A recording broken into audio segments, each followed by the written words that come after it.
Yun ang umpisa ng mission ng man of God sa kampo ng Abu Sayyaf. Palakpakan natin ang ating mahal na Panginoon. Pero hindi madali. Hindi madali. Nalampasan man namin yung mga checkpoint ng police kasi nabalitaan ng armed forces at police na papasok ang Malapastor. So lahat ng mga entry points papunta ng bundok may checkpoint. Pagdaan namin sa batalyon ng Philippine Army, brigade, kasi may brigade doon. Ngayon, mayroon ng division doon sa Solo. Dati brigade pa lang ang nandun. Pagdaan namin sa brigade, checkpoint, mahabang linyahan. Sabi ng Malapastor, ano yan, Brother Danny? Sabi ko, Malapastor, checkpoint po ng brigade. Pagtalo yun na ang tapat dyan, hindi nila tayo pabababain. Imposible talaga, minamahal. Dahil yung mga nauna sa amin, naka-Fortuner, ano pa mga sasakyan, baba talaga lahat. Kahit yung mga jeepney doon, baba lahat.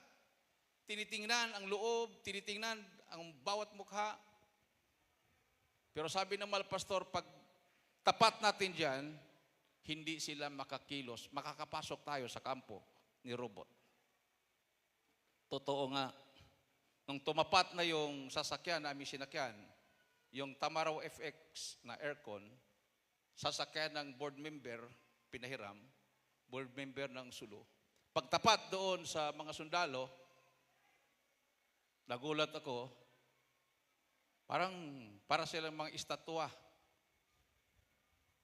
Tapos may tumakbo galing sa loob. Bakit yan? Bakit nahinto? Sumigaw, go! Pag sinabing go, nagsinyas naman yung sundalo, gumanon. Di, pinapasok kami. Hindi na kami tiningnan.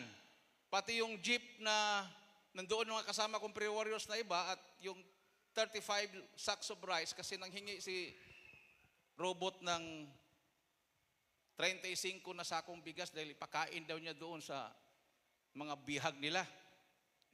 35 sacks of rice na 25 kilos each. Kasi wala namang 50 kilos doon eh. Mga bigas doon galing Vietnam. Bumili kami. Yung Tamaro FX sa jeep, pinasok. Pagkatapos doon, pinara uli. Hinahulog-hug uli. Tama ang sinabi ng Malapastor, pag tayo na ang makatapat, hindi tayo haharangin. Palakpakan natin ang ating mahal na Panginoon. Tuwang-tuwa kami. Tuwang-tuwa ako. Kasi nandoon ako sa tabi ng driver. Pagdating sa unahan, wala pang mga 200 meters. Tapat sa paaralan ng elementarya, papunta ng Talipaw.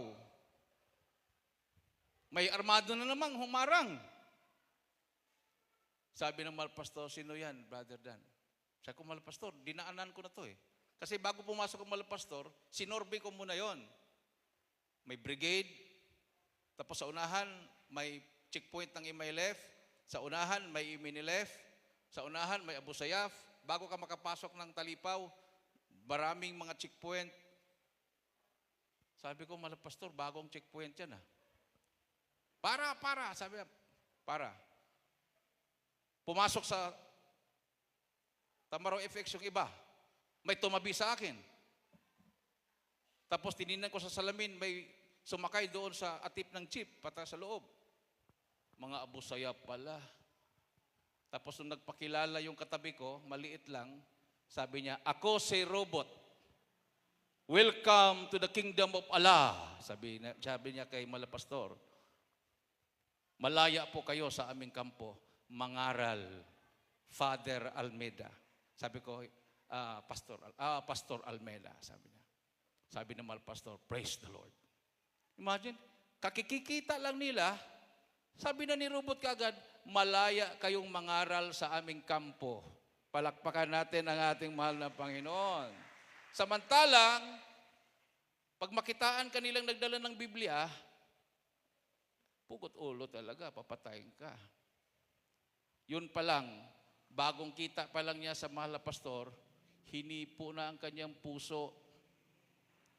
Amen. Everybody say praise the Lord. Tapos, Tuloy ang biyahe. Pagdaan namin sa Imaynilef, at ibang mga checkpoint ng Abu Sayyaf, kaway-kaway lang si robot. Binaba niya yung bintana. Oh, Allahu Akbar, Allahu Akbar. Oh, hindi na kami hinarang. Hindi alam ng mga Imaynilef kung ano yung laman sa loob. Pagdating namin sa kampo, nangaral ang mahal na pastor. Walang kuryente doon.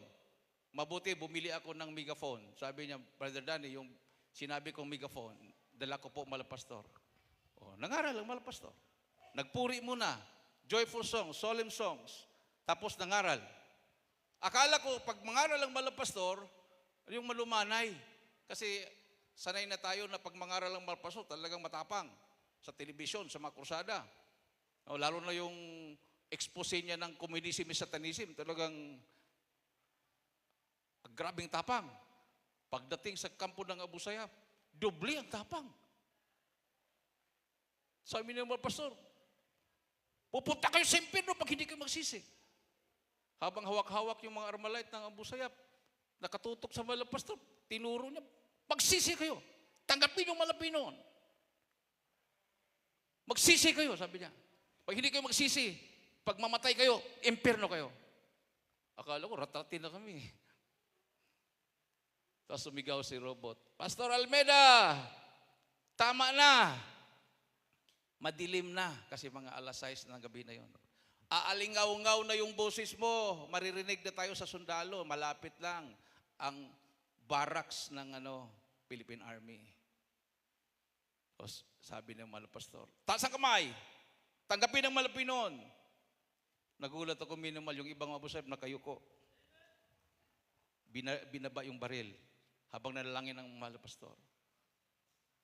Wala po silang maggawa. Palakpakan natin ang ating mahal na Panginoon.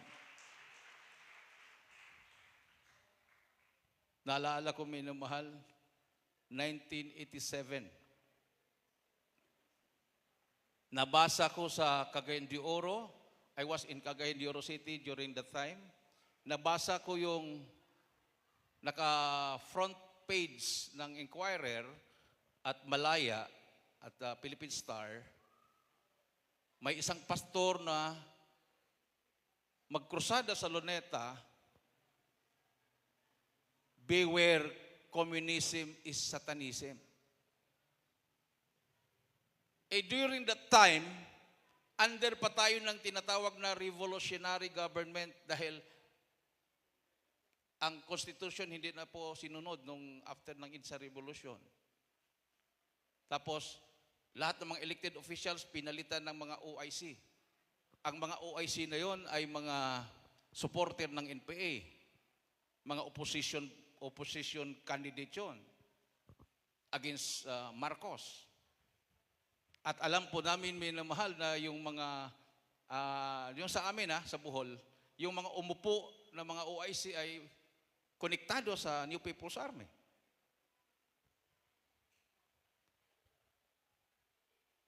So ang mga pastor, nabasa ko doon na magkrusada, communism is satanism. Sabi ko sa sarili ko, kakaibang pastor to. Walang pastor na makakagawa ng ganon. Kasi sa mga meeting ng mga NPA, kasi naka-attend ako ng meeting mga ilang beses, bago kasi recruitin ng NPA, mayroong meeting yan. Lecture. Tapos, ang last doon, bibigyan na kayo ng mga assignment. Halimbawa, ikaw ay kolektor sa barangay na yon, ikaw mangulikta ng revolutionary tax. Yung iba naman, sila yung pasabilis. Sila yung taga-pasa ng information. So, iba't ibang posisyon yan. Tapos, papiliin ka kung anong alias mo na malayo sa pangalan. So, ang alias ko na binigay ko sa kanila, Spider. Kasi naglalaro pa ako ng Spider noon. Kaya ayaw naman nilang mag-alias ako ng Danny, kasi Danilo pangalan ko. Sabi ko, Danny. Sabi nung uncle ko, yung kapatid ng papa ko na NPA leader, huwag yan, makilala ka. Malapit lang sa pangalan mo. Sabi ko, Nilo. Ayaw din. Naglalaro pa ako ng spider noon. Sabi ko, spider na lang kaya. Nagtawanan sila, oh, maganda yan. Spider. O, spider ako. Tapos nung tinisting na kami kung sino matapang pumatay, ako pag tinuro ng kasama ko, 15 kami mga kabataan na, kasi by batch yan eh. Hindi namin kilala kung sino yung mga kasama namin. Akala ko ako lang. Pagdating ko doon, nagulat ako. Yung kaibigan ko, nandoon na rin. Oh, nag-recruit ka pala dito? Oo. Tapos, ganun sila mag-recruit. Gabi-gabi kasekrito. Tapos hating gabi magkita-kita. Katukin lang yung bahay mo, 2 beses, tuktukin ng bato. Yung haligi, pak-pak. Kasi sabihin niya, may kakatok mamayang gabi sa bahay niyo, baba kayo. Huwag niyong kausapin kung sino yung kakatok. Pag gano'n, kakatok, 2 beses. Pagbaba namin, nakapiring yung nag-abang. Mama namin, mga kapatid, tulog na. Oh, punta na kami doon. Pagdating namin doon, inundoon na yung mga barkada ko. Kita-kita na kami doon. Nung tinisting na kami ng sinong matapang pumatay, ako yung tinuro. Dahil yung NPA leader, uncle ko, kapatid ng papa ko. Si Spider. Tapos, tinawag ako. Nung tinawag ako, pinagalit ako ng pinagalit. Isipin mo, yung tao na yan ay nag-traitor sa'yo. Siya nang report sa'yo sa militar.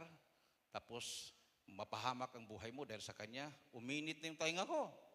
Nung uminit na yung tainga ko, binigyan ako ng pamalo. Sabi ko, bakit pamalo? Bakit hindi 38 caliber? Kasi pistola noon, karamihan, 38 caliber. Bakit hindi pistola? Pamalo. Sabi, nandyan sa puno ng kahoy, puntahan mo doon. Nandun, nakagapos ang patayin mo. Punta ako, mag-isa. Pagdating ko doon, aso pala. Nakatali. Gumaganon pa yung buntot ng aso, mabait. Tapos, ganun ako ng pamalo. Sumigaw sila, tirahin mo na. Hindi naman alam kung anong mayroon doon. Aso, sabi ko. Baka kung hindi ko ito tirahin, baka akong barilin. So, dahil naawa ko, dito sa ulo ko tinamaan, gumanon yung aso. Tapos, tinanggal ko yung tali, hinila ko. Nagtawanan sila, ay, aso pala. Pagdating doon, nakaikot ang mga tao sa sityo, kasi sityo yun ang barangay namin. Sabi nung leader, itong aso na to, binili na namin sa may-ari. Pinatay namin to, dahil pagpapasok kami dito, siya yung sasalubong at nag-ingay. Tumatahol. Ngayon, pagayahin ninyo ang asong ito, ganun din ang mangyayari sa inyo. So, pag makita nyo kami dito, huwag kayong gumaya sa aso na magtahol-tahol. Huwag nyo kaming ikwento kahit sino. Ayun, tinakot na. Tinakot na yung mga tao. Ganun lang pala, parang saywar lang, no? Tinakot. Yung mga kasama ko ng mga iba, nagulat ako, may baril na silang bitbit. Yung pala, pinahiram sa kanila. Sinabihan sila na, baka gusto mong subukan. O, di nilagay din nila sa katawan yung Armalite, tapos mga bala. Nakita tuloy ng sityo na may baril sila. Ayun, na-report na kami, mga NPA na kami lahat. Pero wala pang NPA doon. Nire-recruit pa lang kami, wala pang NPA sa amin. Dahil doon sa baril na hawak, na pinahiram, NPA na daw kami. So nilusob kami ng Marines sa barangay namin, no man's land 1 linggo. Tingnan mo yung prohisyon ng NPA. Pero ngayon, minamahal, tayo ang sumisigaw, beware, communism is satanism. Dahil wala talagang Diyos ang komunista. Yun ang sinisigaw ng Malapastor, 1987 crusade.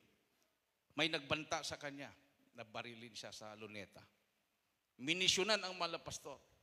May mga NPA galing sa Central Luzon, Bicol Region, galing sa Visayas, Cordillera, para pagpistahan ang Malapastor, barilin sa Luneta. Pero hindi nila alam na ang man of God, ang malapastor, nag-ayuno, hindi kumain, hindi uminom ng tubig, araw at gabi, para mamulat ang ating mga kababayan na ang komunismo ay satanismo. At napatunayan ko yan dahil nung nakausap ko yung commander ng NPA, na uncle ko na nabaptize na rin sa atin, dahil nung pagpasok namin sa kampo ng Abu Sayyaf, nabalitaan niya, bumisita sa aking mga kapatid at mga magulang, aking ina, sabi niya, nabalitaan ko si Danny nandoon sa Abu Sayyaf. Opo. Sabi niya, kaming mga NPA, naaawa pa kami. Pero si Danny, hindi makakalabas buhayan. Pira-pira ang mga Abu Sayyaf. Walang ideolohiya yan. Pera lang yan. Pag magkano yung hiningi na ransom kay Danny, pag hindi may bigay, pugot ulo. Yang hiningi sa akin, 10 million. Tag 10 million kami lahat. So, 13 kami, 130 million. Kahit 100,000, hindi makapag-ipon ang mga loved ones ko. 10 million, so imposible na. Sabi ng uncle ko na commander ng NPA, pag makalabas si Danny buhay, magpabotismo ako sa inyo. Sinabi niya sa kapatid ko, na dati iglesia na nasa atin na. Dahil yan ay patunay na may Diyos.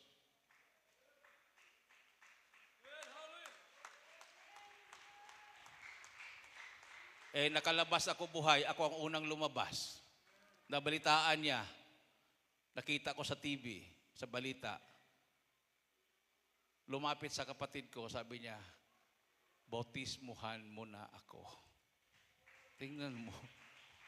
At nung nagkita kami personal, sabi niya, alam mo Danny, after nung EDSA Revolution, amin na ang Pilipinas. Pero nagtaka kami, bakit biglang nagbago? Kami mismo mga NPA nahati at kami na mismo nag-away-away.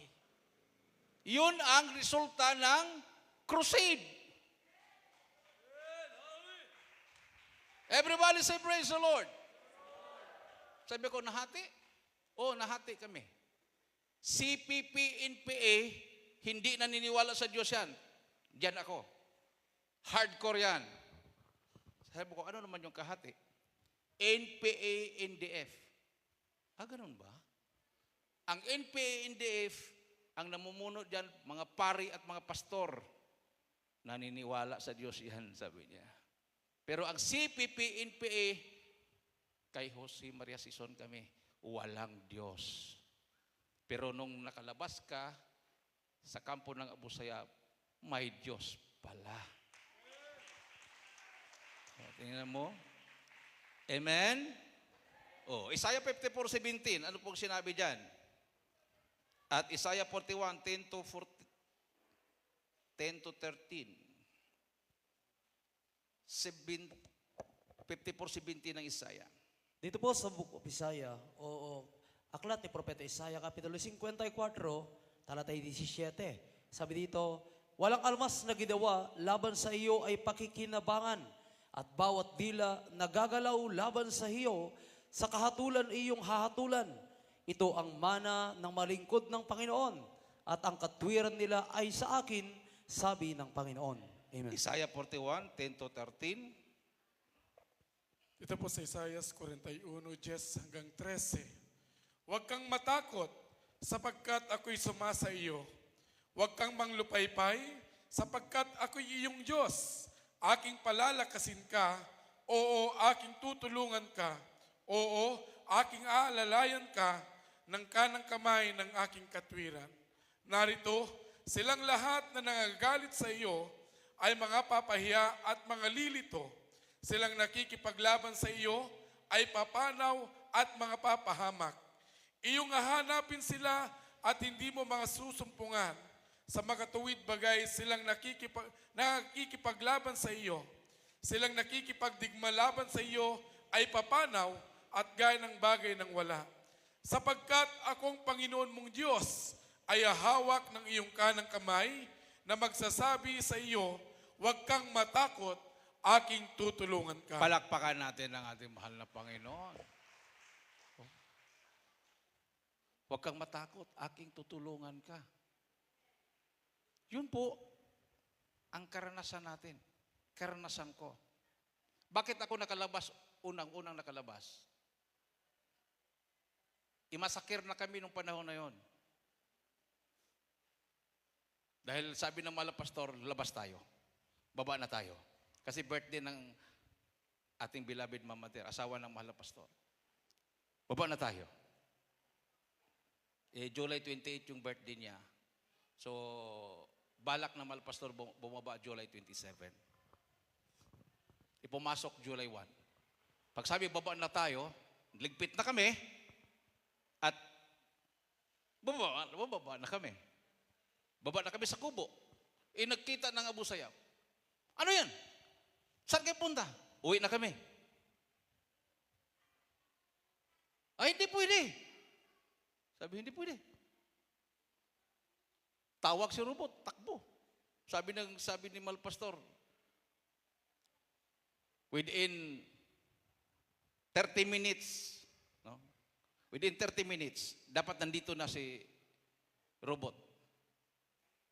Nako, pagdating ni robot, wala pang 30 minutes, hiningal. Bakit, Pastor Almeida? Uwi na kami. Ay, hindi pwede. Sabi ng mahal Pastor Baydani, puntahan mo. Basahin mo itong Isaiah 54:17.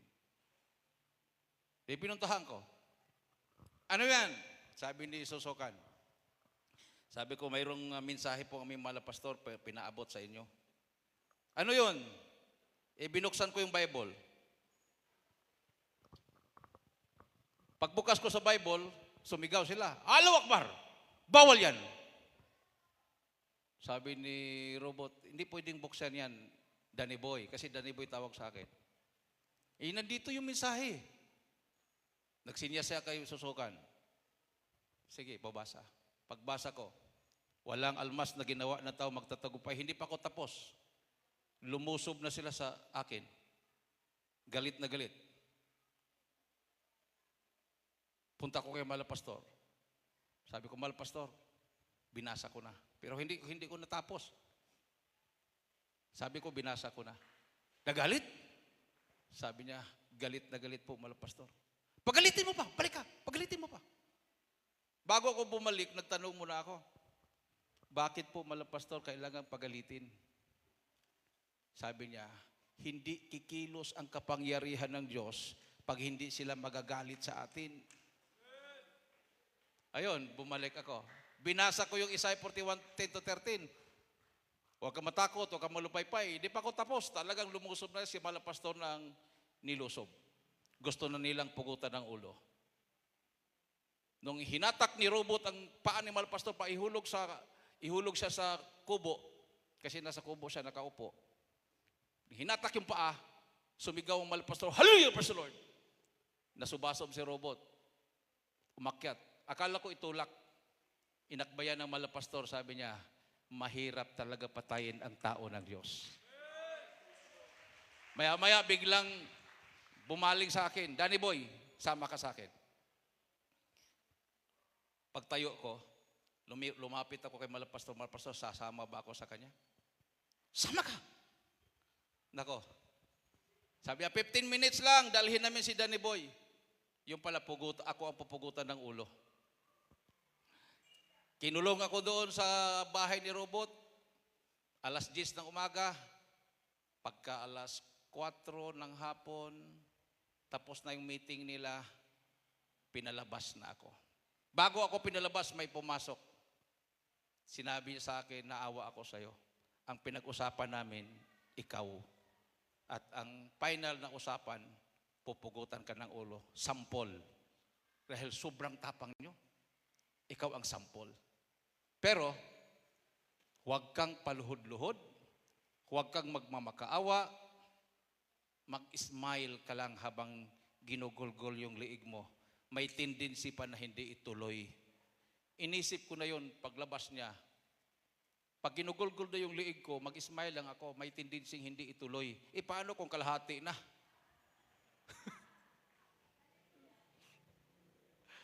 Paano kung kalahati na yung pagulgol? Nung binuksan na, naalaala ko yung sabi ng malapastor nung unang araw, walang iiyak. Baka sabihin nila, takot tayo. So, nag-smile ako. Kasi nung unang araw, nag-smile kami, kahit tumutulo yung luha namin, nag-smile kami na nakatingin lang ang Abu Sayyaf sa amin. Paglabas ko, nag-smile na rin ako. Praise the Lord, hallelujah, hallelujah, praise the Lord. Paikot-ikot ako, nakaikot sa akin eh. Nakatutok yung mga baril eh. Hallelujah, praise the Lord, hallelujah. Ay hindi talagang tapang, parang mga leon. Tuloy-tuloy pa rin ako, naka-smile ako. Pag sabi ko, pagbabaril ako dito, huling smile ko na to. So, hallelujah, praise the Lord. Yung galing sa puso talaga na smile na kung barilin mo ako, okay lang. Maya-maya, mayroong nag-smile. Mayroon namang biglang tumawa hanggang tumawa na lahat. Pagtawa na lahat, mayroon ako narinig, Daddy Boy, dito ka sa akin. Paglapit ko sa kanya, si robot pala. Sabi niya, kita mo yung sasakyan? Opo, hindi matuloy ang pugot ng ulo, sumakay ka dyan, mauna ka. Tingnan mo. Amen? Para pag hindi ka pala takot sa kamatayan, hindi ka mamamatay.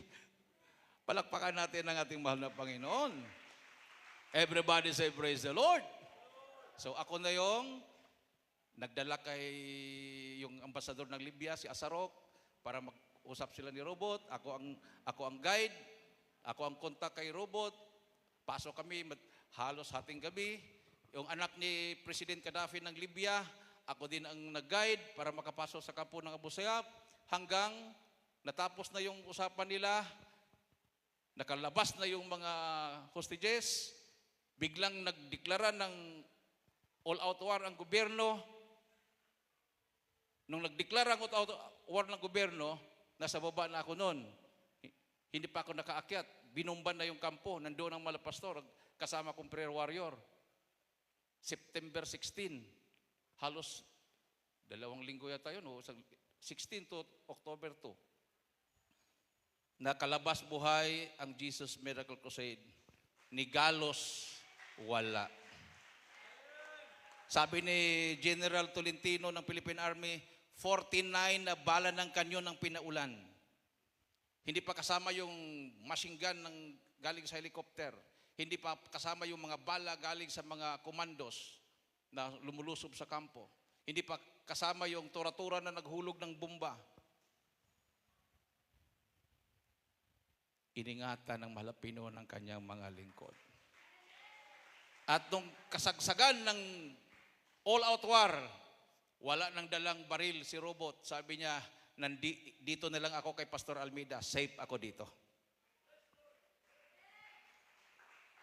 Pag sinabi ni Pastor Almeida, magpahinga tayo, pahinga tayo.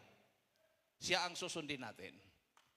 Pag nandyan na yung helicopter, nandyan na yung mga kanyon, sabi ng mga Abu Sayyaf, mga haleluya, magpuri na kayo sa Diyos nyo para maligtas din kami. O, tingnan mo yan. Amen? Nung nakalabas ang Jesus Miracle Crusade, ang mga Abu Sayyaf na naiwan, ayun, wala na silang proteksyon, naubos.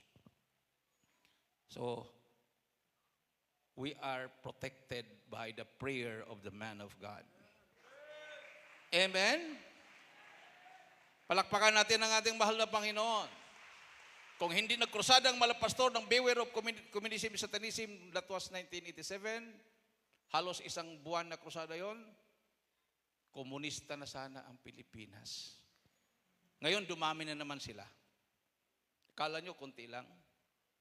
Commanders mismo ng NPA sa Marag, nakausap ko. Na-baptize na rin sa atin. Mga commander sa Sinundungan Valley, kapatiran na natin. Mga milisya ng bayan dyan, baptize na rin sa atin. Sila nagkwento sa akin. Mas marami ang NPA ngayon kaysa panahon ni Marcos Sr. Kasi ngayon, ang mga NPA, parang reservist. Kung may reservist ang armed forces, mayroon din silang reservist. Ano po ang reservist? Wala po silang dalang baril, pero anytime pwede silang makipaggera pag maisyuhan ng baril, pag maggera, pag magka-civil war. Ang iba sa kanila, doktor. Ang iba sa kanila, kapitan. Ang iba sa kanila, mayor. Ang iba sa kanila, businessman, mga engineer. Ang iba sa kanila, mangingisda, magsasaka. Membro ng party list. Milyon po sila. Ipanahon ni Marcos Sr., hindi po sila umabot ng milyon. Wala pa nga 100,000. Ngayon, milyon po sila. Tingnan mo yan. So, hindi sila kaya. Ang mga Chinese soldiers nakapasok na rin sa atin. Kunwari, turista, terorista pala. No? Parang kapanahon ng gera ng Hapon, pasok ang Hapon dito, nagninegosyo, pag gera, o sundalo pala. Ganon. Pero kung ang Malapinon ay kasama natin, sino ang laban sa atin? Wala. Tumayo po tayong lahat, may namahal. If God be for us, who can be against us? Kung ang lahat, makasundaluhan, kapulisan, mga opisyalis sa gobyerno, magsisi lahat, magbalik loob sa Diyos. Sino man ang lulusob sa Pilipinas, hindi po sila magtatagumpay. Katulad ng Israel, nung unang Israel, nung wala pa silang baril na mga high-powered, hindi po nagtatagumpay ang mga kaaway ng Israel dahil kasama nila ang Panginoon. Ganon din tayo, minamahal. Para ipakita sa buong mundo ng Diyos ng mga Pilipino ay Diyos na totoo at buhay. Siya ang Diyos ng mga Israelita nung panahon ni Abraham, nung panahon ni Haring David, nung panahon ni Isaac, ni Jacob, nung panahon ni Moises. Hallelujah. So lahat ng mga baguhan, lapit na po kayo sa harapan. There are 4 requirements of salvation. Unang-una, pananampalataya. Faith cometh by hearing, and hearing by the word of God. Pangalawa, pagsisisi. Pangatlo, bautismo sa tubig sa pangalan ng Panginoon Kristo. Pang-apat, bautismo sa Espiritu Santo. Matanggap mo ang kapangyarihan nagmumula sa mahal na Panginoon. Lahat na narito, to all our beloved visitors, come forward. Ati po mga kapatiran, gusto po ninyong ma-revive, samahan po ninyo ang mga baguhan. Lapit po kayo dito sa harapan. Nababahala na rin kayo sa mga problema, pagtaas ng presyo ng mga bilihin. Kailangan dito minumahal ma-revive tayo. Prayer works, sabi ni Irap. Nung nakalabas buhay lahat, dinala sa Heroes Hall ng Malacanang ang ating malapastor. Pinarangalan ng gobyerno, ng Senado, ng Kongreso. Lahat ng mga religious leaders sa panahon na yon ay nagsabi, sila man din ay nanalangin. Nagkaisa nung panahon na yon ang lahat na may Diyos talagang totoo. Dahil mayroong man of God, may tao ng Diyos na pinatunayan niya na may Diyos. Amen. Awitan po natin ang ating mahal na Panginoon.